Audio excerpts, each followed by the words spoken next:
From the signalsaz.com studio, it's the best, worst podcast you've ever heard. And now, The Ronnie and Bo Show. Brought to you by Prescott Tire Pros and Automotive Service and Prescott Realty.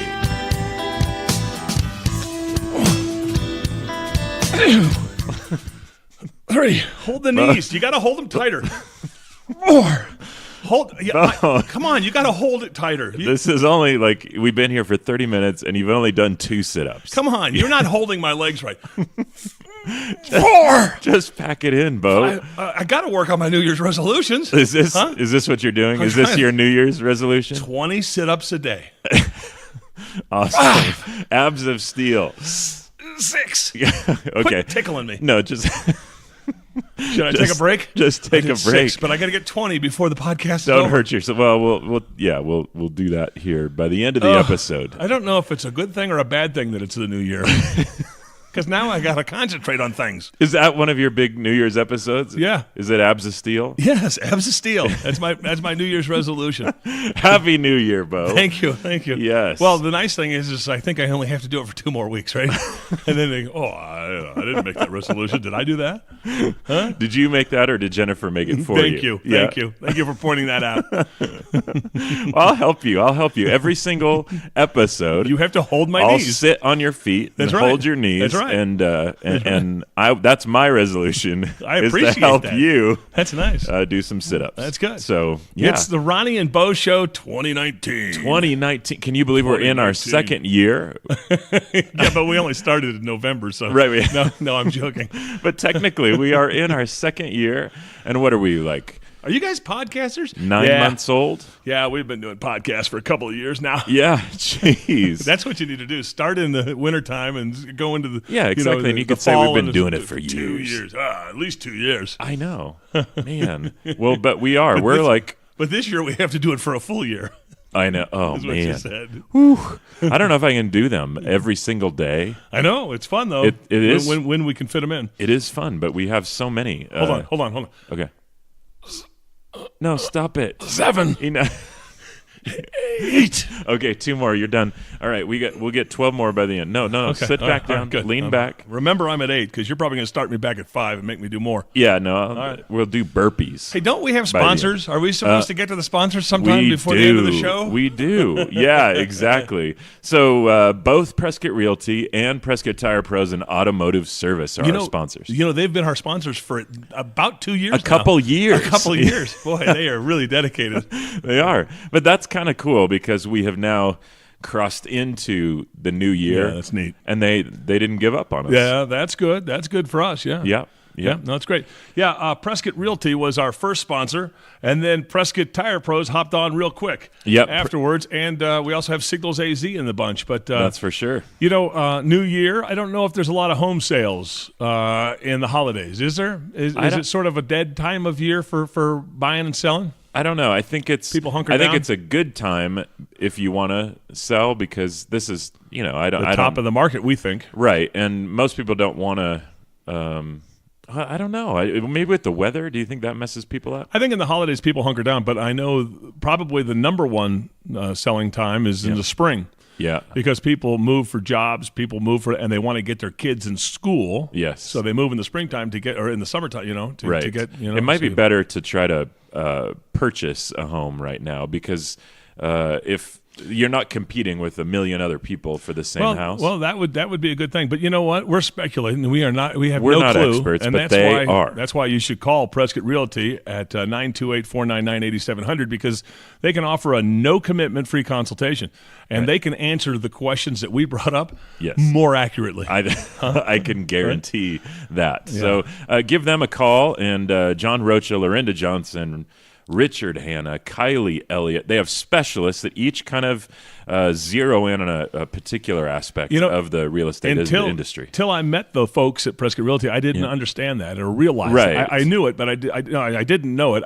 I understood it. I just didn't realize it or know about it. It's just not one size fits all. Right. There are people who want to buy commercial real estate. Yeah. There are people who want to buy a home. There are people who want to build on a house. There are people who've never bought or sold a house, and so that's neat how how they structure that as real estate specialists. It is. So you can email them at info@PrescottRealty.com or check them out online at PrescottRealty.com. So we just love Louis Gomez, and we were so thrilled that he would say yes to sponsoring the Ronnie and Bo Show because personally, he's a good friend of ours. Yep, Prescott Tire Pros Automotive Service. They're great. Yeah, they're fantastic. I just went there. You got tires. I mean, just Thursday or Friday last week, just picked them up. I called them up on the phone, and their phone number is 928-776-0205. Okay. I had it memorized from doing from the us show. Doing this. And Angel Gomez answered, and she was so helpful and friendly. And I said, well, I've got this car. We're going into winter. My tires are shot. I need to get some good new tires on that are more suited for winter, but I don't want to have to take them off when it gets summer. And so that's a little bit of a specialized request. So what do they do with that? So, she said, okay, well, we've got this one and this one and this one, and this one costs that, and this is a good tire for kind of all year round. And she gave me all these options and different price points, and then the one I wanted, they needed to order. But I called on an afternoon, and by the very next morning, she said, they're in already. Wow. Bring it in. And I dropped it off, and within an hour, they were on and super friendly. Now, I don't know what you just talked about. Yeah. I don't have any of those details, but I know one part of that story. Yeah. When you brought it in, they went about 16, 20 times. That's a good sound effect. That's what they did. I know they do that. Yeah, they do. So what did you do with your racing slicks? Do you have them stored in the garage? Your slick wheels, your racing, Ronnie goes down to the airport here and races on Saturday nights illegally, but he goes down there in his Subaru and he gets out on the runway. Yeah, no, I kept them so that I don't have to sit on your feet when you do sit-ups anymore. I'm just going to stack my tires up on you, and that'll hold your weight down. I'm trying to get rid of my tire. Isn't that what they do with like CrossFit? That was 9. I'm counting. Well, CrossFit, you always see that when they. Oh yeah. I've never done it, but it appears that the whole exercise thing is centered around just giving you some sort of cumbersome. Picking up a tire and tipping it over. And chains are popular. They've got some broken down vehicle. They just make you shove down the road. Yeah, they're just getting you to do their chores. That's right. And then they call it exercise. And then they put the car in park. Yeah. They put the emergency brake on, and then you have to push it. Right. And as soon as you do that, then you graduate. Right.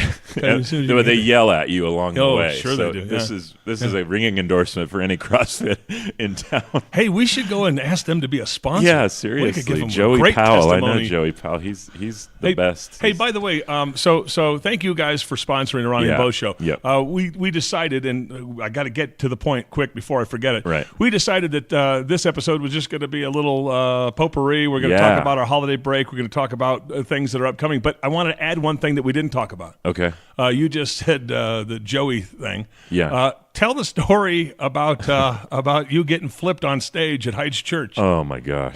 I just saw the video. It was fantastic. Okay, so we just had wait. Let's put can we put that video on the Ronnie and Bo Facebook page? Yeah, for sure. Great. So tell that story. Okay, so we had a guest speaker this weekend, and his name's Chad Robichaux, and he was a Marine Force Recon Special Ops guy, 8 deployments in Afghanistan. Well, I was going to interrupt you there. I met his wife during the Veterans Day parade. Yeah. And she mentioned he did his tours, and then he got into law enforcement, and he got out, and then he missed it. He got back in and did more tours. Yeah. He's that kind of guy that goes back in for more. Exactly. Go ahead. Exactly.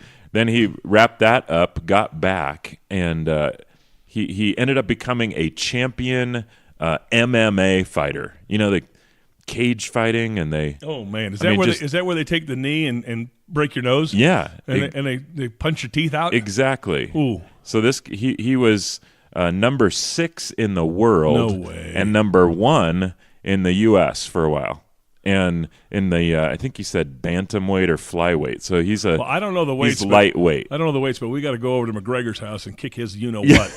Let's go. Huh? Seriously. I'll ring the doorbell. That's all I'll do. Maybe two of us together. Yeah. Yeah. I'll grab one ankle. Yeah, cover his face with your beard, and I'll go for the groin. That's right. We'll win. And then Chad will take his pointer finger, and touch his shoulder, and go, and blow him over. Exactly. You know? Well, that was my fear. Is I know he could kill me. This guy could kill me with his little finger.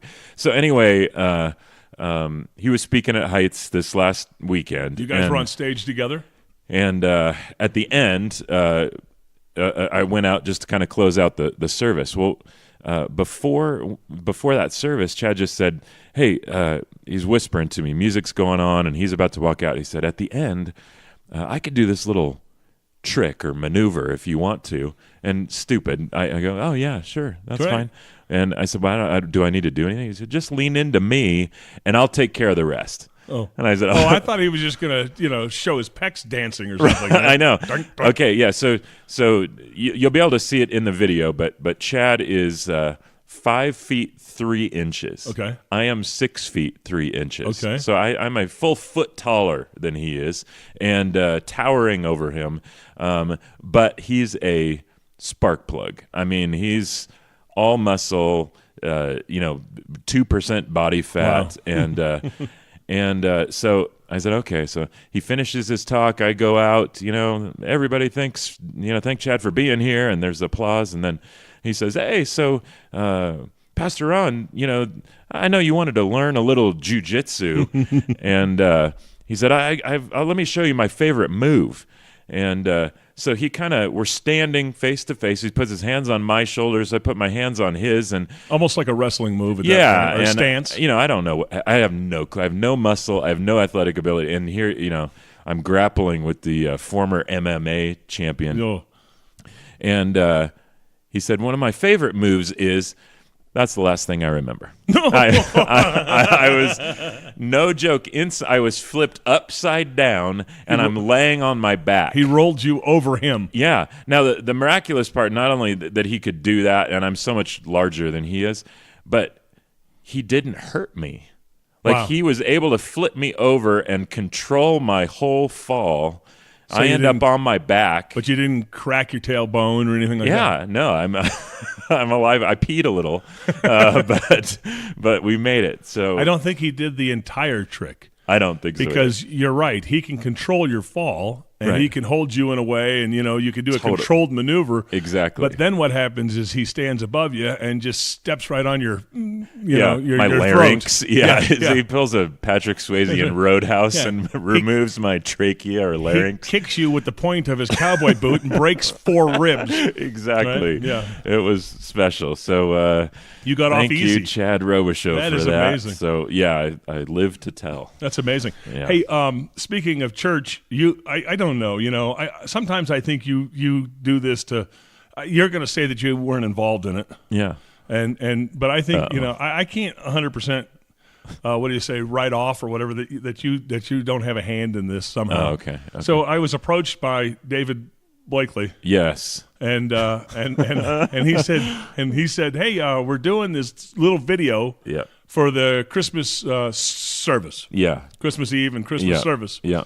And wanted to know if he said, would you be interested in doing a little voiceover? Yeah. Meaning, you read a little dialogue for the video. This video's coming, then you say something like, he left. So that's what. So he asked me if I wanted to do that, which is a glorious line, by the way. He left, and I said, "Well, I'm not really one of those movie trailer guys, right. but I can. I'll be glad to volunteer and do whatever you want." He said, "Great, fantastic. We got like 2 sentences we'd love for you to read." I was very flattered. I said, "Fantastic." I said, "Deal." And he said, "Oh, I gotta set this up right." So he calls me, and it's a South Carolina number. So I don't answer it. It goes right to voicemail. I forget about it. I don't listen to the voicemail. Right. I get a text. Hey, Bo, I just realized I called you. I want to talk to you about a project that you may be interested in. Yeah. And I called you, and I realized you probably didn't recognize the number, so you probably didn't answer. Yeah. So he's texting me this, and we would like you to do this stuff. Yeah. So I instantly call him back, and I said, you're right about your observation, but I'm glad we're talking. Right. And he says, I want you to do this voiceover. I said, well, I'm flattered. I'd be glad to do it. I can do that for you. Hey, would you be interested in being a part of the video? And I said, quote, well, I prefer to do the voice stuff. I'm not, I don't I don't think there's any use for me. I don't think I can do it. And so he talks me into it. And okay, so now you've got this on-camera part, too. Yeah, okay. So he says, look, it'll be over the shoulder. No one will see you. It'll be from your back. I'll be filming the guy in front of you. I go, well, I'm a little uncomfortable with that, but that I can do. As long as you don't see me, because I'm not any good at that stuff, so I don't want to be embarrassed with it. So we end up making this video. Yep. And it's me. Well, you want to tell the story? No, the story itself. It's a video about the prodigal son, Luke 15 in the Bible. This story that Jesus tells about a dad that's got 2 kids, and the younger kid comes to the dad and doesn't want a relationship, just wants his inheritance, and then takes that from the dad and sets off to a distant country where he wastes everything, and the dad waits and eventually goes running after him. And so eventually the boy comes to his senses and wants to come home and doesn't know if he's welcome home or whatever. Right. And I'm playing the dad role. Yep. And so, here's this son making this journey across the continent. Right. And he finally gets home, which was a house that we went on. We knocked on somebody's door and said, can we film on your driveway? Yeah. We're student filmmakers. And so we're at some house in Flagstaff, and I'm up on the porch, and here he comes up the driveway, and he's unsure whether he is welcome home. And I have to go, son, you're back. No vocal stuff, but the body, the waving and the motion of my body. Right. Oh, you're back. I've missed you for so long. So it's gone from we're just going to shoot from the backside and you don't have to do anything to now voice work. And then, so I'm running down to greet my son, to embrace my son after missing him for years upon years. And it turns out that so I run down to him. Yeah. And here's David with the camera behind me, following me. And then we hug and we embrace, and then the camera goes in a full circle around our bodies. Which means now they get your face. And then he says, that part. And then he says, now let's do it again. I'm going to do it from the son's point of view.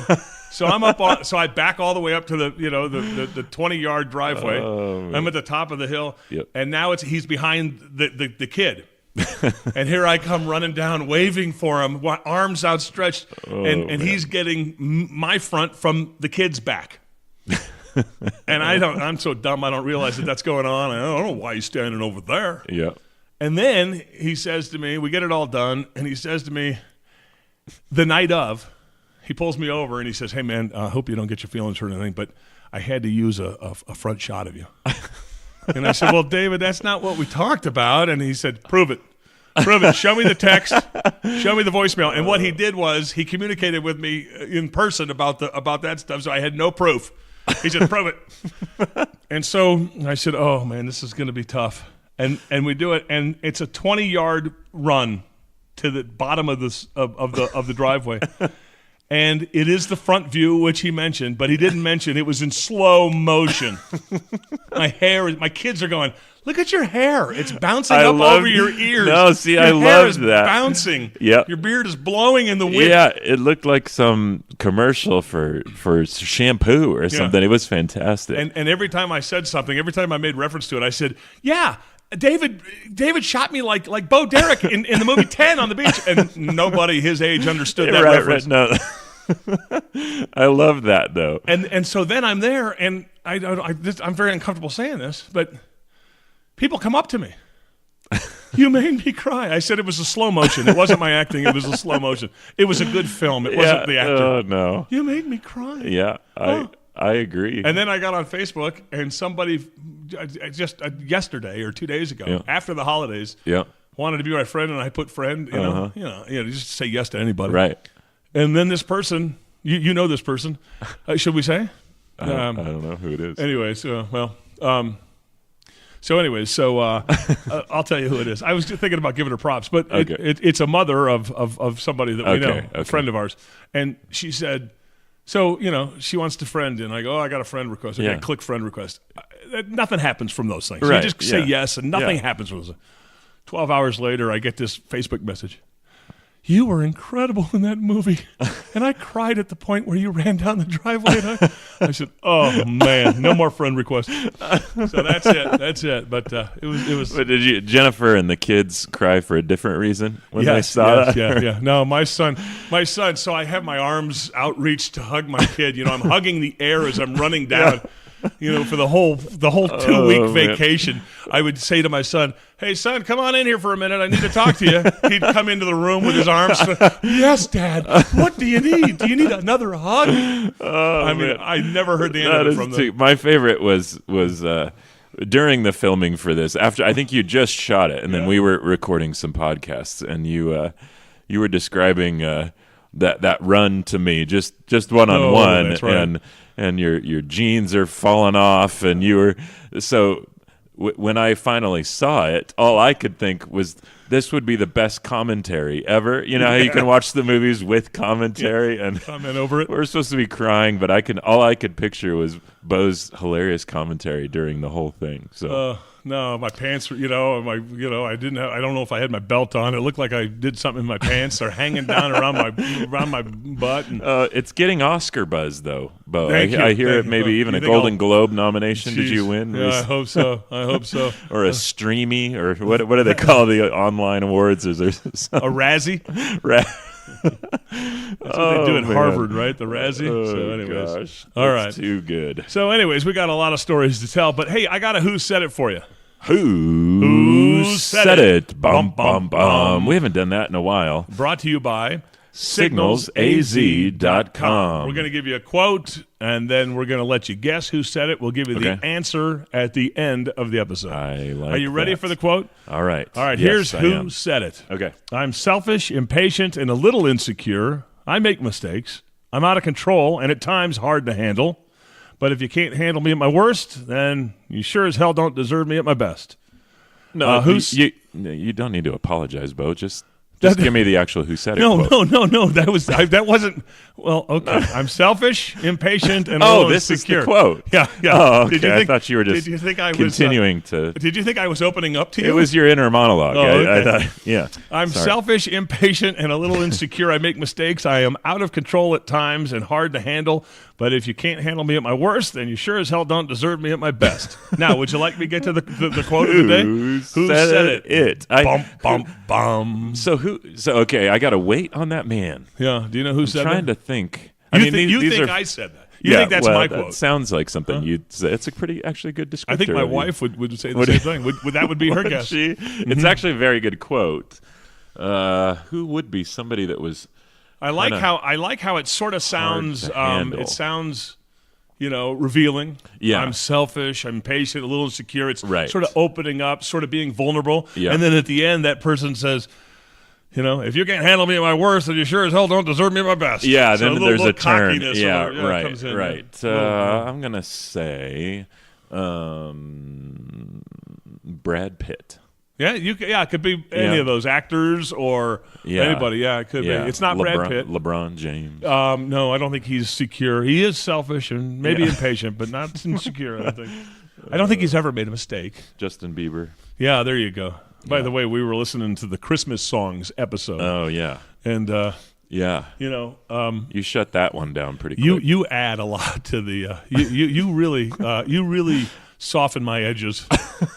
Because you come up with stuff and you go, oh, little drummer boy, you should hear Justin Bieber sing. And I go, why would you bring that up? We're trying to be a successful podcast. And then we play Justin Bieber's version of and it's the hit of the episode. It's the portion of the episode. It's the greatest part. You are so good at that stuff. No, But that was our Christmas songs edition. And Ronnie found in his 45 collection the Justin Bieber version. Which, by the way, for Christmas, Little Drummer Boy, yes? My boys bought me a record player. Oh, that is great. For Christmas. Vinyl. Yeah, which is so great because I actually have. So I know. Compact disc came out when I was in 8th grade. Okay. And I was really into music way before that. And so I had maybe 5 years run of records. And I had my grandparents give me old records of theirs. Yep. And then this was cool. So then my mom, I opened the box with the record player in it, and then there was another present. She said, "Okay, open this one next," and it was from my mom, and it was all my dad's fantastic best albums. No and way. He passed, and I'm slipping through and just getting all choked up and incredible. And then we started playing them all Christmas and New Year's. It was just all these old record albums. It's super cool. So now listen, I don't know your dad's age, and I want to be sensitive. I'm not making a joke. No. What were they? Were they 70s records? Were they 60s records? What were they? Yeah, they were mostly 70s. So that's fantastic. So he was born in 54. Okay. And so he was 20 in 74, so he was probably listening to music himself when he was 12, so 54, 64, 66. Yeah. At 10 or 12 years old, you start getting into music. And his favorite was Steely Dan. Wow. And so and I'd been playing stuff, for my boys, just a couple, we had Steely Dan, he had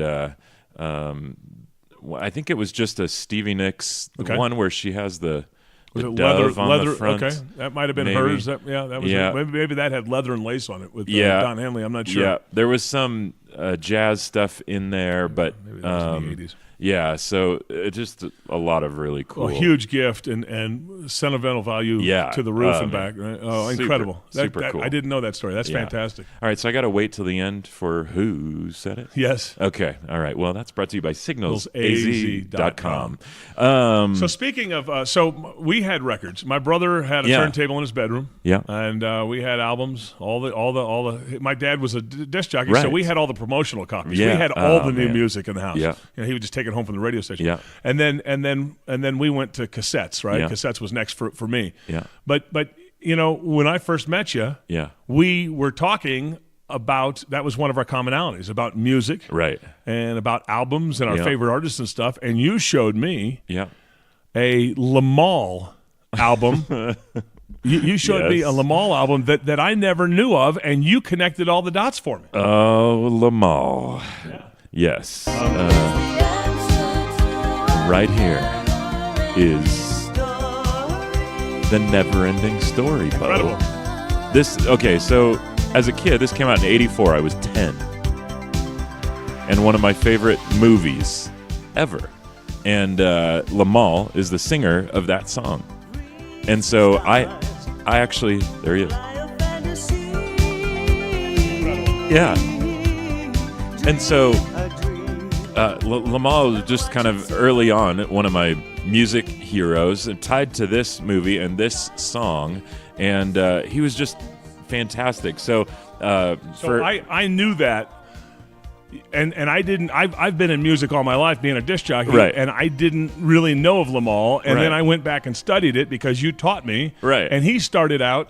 I'm going to say started out, for lack of a better, but he was with Kaja Gugu. Right, exactly. Too Shy. Yeah. And that was their big hit. Yeah, and then he goes out on his own. But I can't like Kaja Gugu. I can like Too Shy, and that, I think they had the White Feathers album. I think there was a lot of politics involved in that group. But yeah, I think he got booted or something. And oh my gosh, I don't know the exact story how that falling out came, but you and I are going to land on the side of Limahl. Oh, for sure. So tell everybody, because you knew this, you told me this. Tell everybody how he got his name Limahl.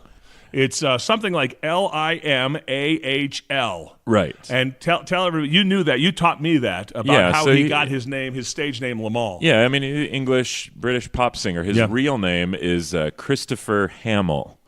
Like Mark Hamill. Mm-hmm. And so Limahl is just an anagram, when you take those words and you scramble them to make another word. So it's got all the same amount. So for Hamill, he scrambled the letters and you get Limahl. And that was his stage name. And that became his stage name. On-air persona, his singing persona. And he's still out there doing some cool tours and singing, and I want to talk to him someday. Well, listen, so Ronnie and I like to sort of one-up each other. And not one-up each other like make fun of each other, but we like to... Yeah, prank each other or whatever. Not necessarily. We like to have some Spur good each news. other on. Spur each other on. Have some good news from the other. So I want to share something with you that you did not know So one of the things that I did was I reached out to Limahl, I reached out to Limahl on. Well, I looked at his webpage. Right. You contact him somehow? I looked at his website. And I know that you're a huge Limahl fan, and that you still have his album. I have the album framed in our TV room. Yeah, that's right. I saw it. And so I know that you would really be tickled to talk to Limahl. Yeah, so I reached out. I went on his website, and I reached out to his manager, one of his managers, Brad Snelling. And I didn't tell you that I did this. Yeah, no. And I said, I don't even know I mean, we want to do a phone interview with Limahl, but how do we do that when he's in England and we're in Arizona? How's that going to work? We got to wake up. We'd have to wake up, and it would cost us $900 a minute. I don't know how you do that. But I said, never mind, I'm going to do it. We're going to figure out a way just to make you happy, just to do something for you. And so I got a response. Yeah. Yeah. Oh, yeah. No way. That's awesome. From Brad Snelling. Okay. And it says, Dear Ronnie and Bo, yeah. Apologies for not getting back to you sooner. Yeah. I thought I had responded back to your email, but clearly not. Thanks for your offer of an interview. Yeah. However, we only do media when we have something to promote, which at the moment we don't. Now, I would respectfully disagree with that. We'll promote him. Right. We just want to promote you. We'll promote what you're gonna do. Right, exactly. We'll promote what you're having for dinner tonight. Seriously. But anyways, so he says, I'll keep in touch with you, and it looks like they're trying to do an American tour. And if he comes over and doesn't, maybe we can get an exclusive interview. Limahl, the United States absolutely has always loved you. Absolutely. And they would eat you up to have you back on a tour here somewhere. So. I got to tell you, I've been in radio for 20, 25 years. Yeah. And you've been on stage in your field, so we sort of know, I don't want to say show business. Obviously, I don't want to, for a lack of a better word. Right. But maybe we could figure out, I mean, I don't know how proficient I am. Right. But maybe we could figure out, contact the celebrity theater and see if they have any interest in it. I mean, maybe we should help them with legwork. Well, you know contacts. I would stuff. love it. I heard too. So the one of the lead kids in that movie, Neverending Story, he's like my age now. Okay, and he's still doing some working acting. But I think that he I don't know. We should do like a Neverending Story reunion. Where are they now? Yeah. Or we could do that. You mean on stage? Yeah. You mean? Anyway, I don't care how we do it. Like just part of the concert. Yeah, tour. That would be amazing. Or you and I do it. So we create something like that. Over Christmas at the Elks Theater here in Prescott, Arizona, where we did our show, they will show old movies on a Wednesday night, for example. And it's a theater, but sometimes they turn it into a movie house. Correct. And on I don't know, November, December sometime, they were screening The Neverending Story. They weren't. And I own it, but my youngest... Why didn't you let me know about that? I would have gone to the Elks Theater with you. Date night with my daughter. You had sit-ups to do. So I took my daughter Leilani, she's 5, and I'm like, how cool is this? Because it's one thing to watch it at home on DVD, but to get to watch it on a big screen in this awesome historic that it was I didn't know it was showing at the Elks. Yeah, I did not know that. That was super cool. Well, we're gonna try. We're on a Limahl interview quest. Yeah, yeah. Well, that's interesting because they sent Atreyu in the Neverending Story on a quest. See, and so now we're on a quest. You know what we should do? For Limahl. We should get a copy of this podcast and send it to Brad Snelling or Limahl. I agree. And when they hear you talking about the Neverending Story, they're going to know how serious you are and how passionate you are about that movie, about that song, and about Limahl. I think that's a good idea. And I think that they should reconsider a phone interview, even though they have nothing to promote. No, exactly. I think it would be great. And I would challenge those folks to find another podcast originating out of America. Yeah, exactly. That is passionate for Limahl. Yeah. And nobody is. Right. As us. Right. So agreed. Well, maybe we'll send them a copy of this and have another plea. I would be like legitimately like there's not a joke. It would make your year. It would legitimately make your life honored, and that would be super cool. So, yes. So let's cross our fingers and hope that happens. Okay. All right. So, I know you're not much of a football player. We're doing a little segue here, a hard segue. Yeah. I know you're not much of a football player or sports fan. Yeah. That's what I meant. You watch it occasionally or whatever, but you're not following anybody. Right.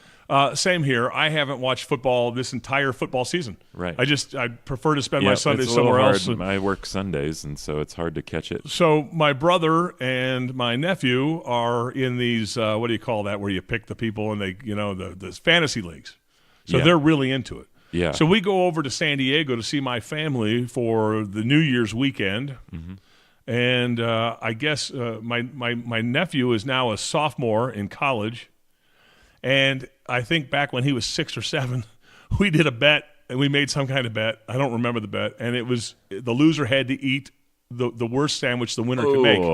So you made, you put a sardine on a piece of bread and jalapenos. You just made it disgusting. And the other person. And so and anyways. they have to eat it. Yeah, and so that was the bet. And so we were over there New Year's weekend or Eve or whatever, and my nephew comes up to me 14 years later after the fact, says, "Hey, you want to do a Super Bowl team win? Whoever wins the Super Bowl, if you have that team, the loser has to." Yeah. So at the time, there were 12 teams in the playoffs. A couple of wild card teams, a couple of playoff teams. There were 12 teams left, half from the AFC, half from the NFC. Yeah. And so what we did was we said, let's just have a draft and pick the team.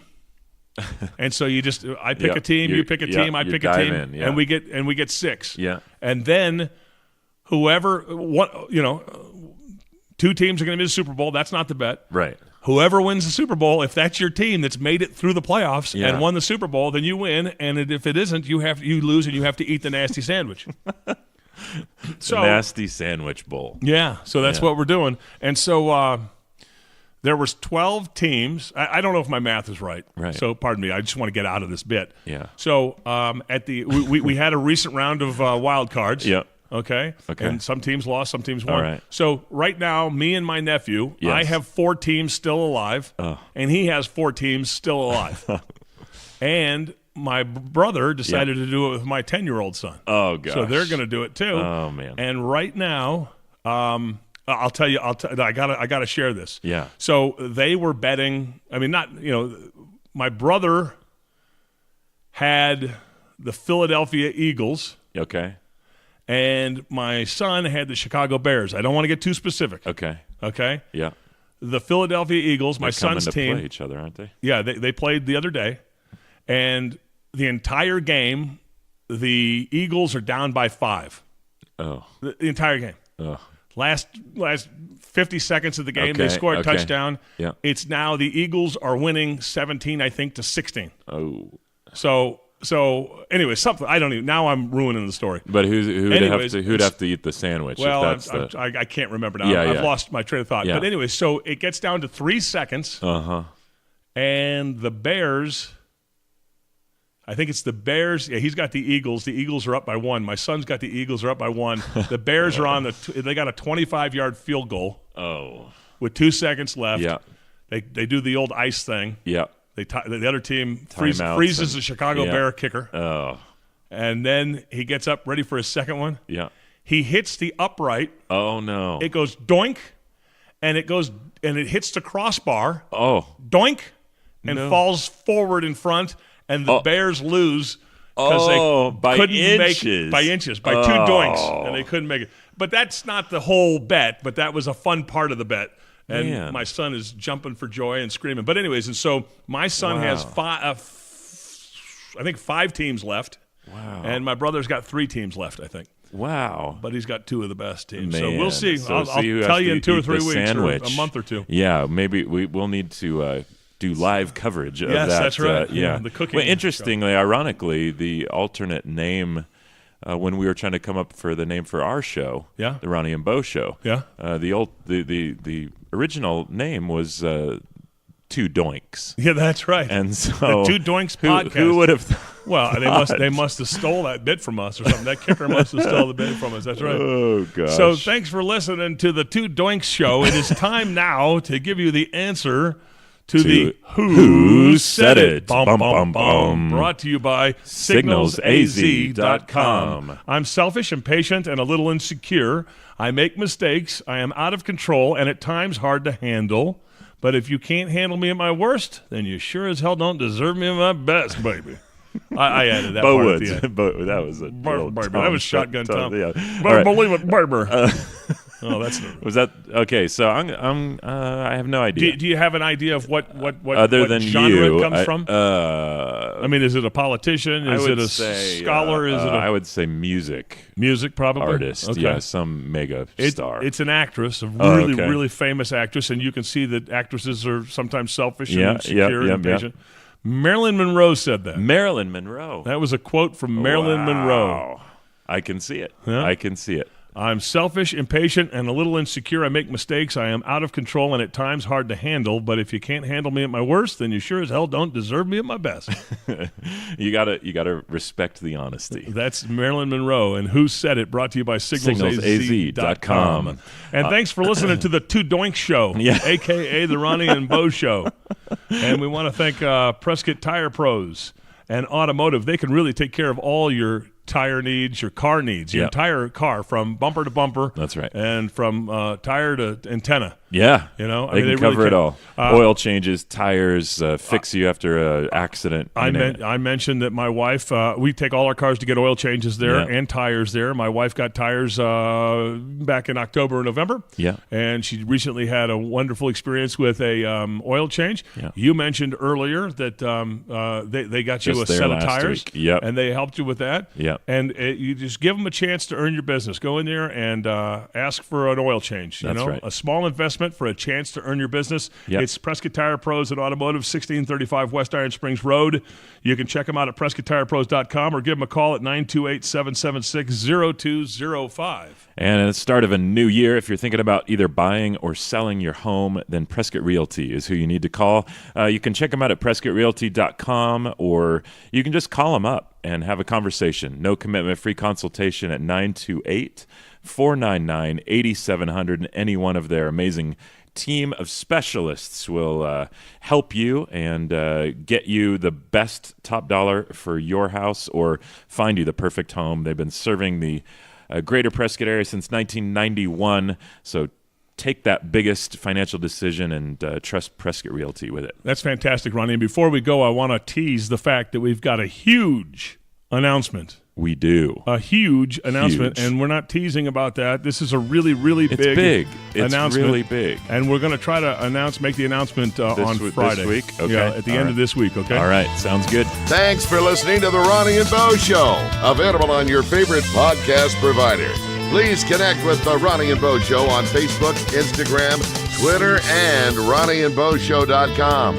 Send comments to RonnieandBoShow@gmail.com. This is your announcer speaking. I'm Shotgun Tom Kelly.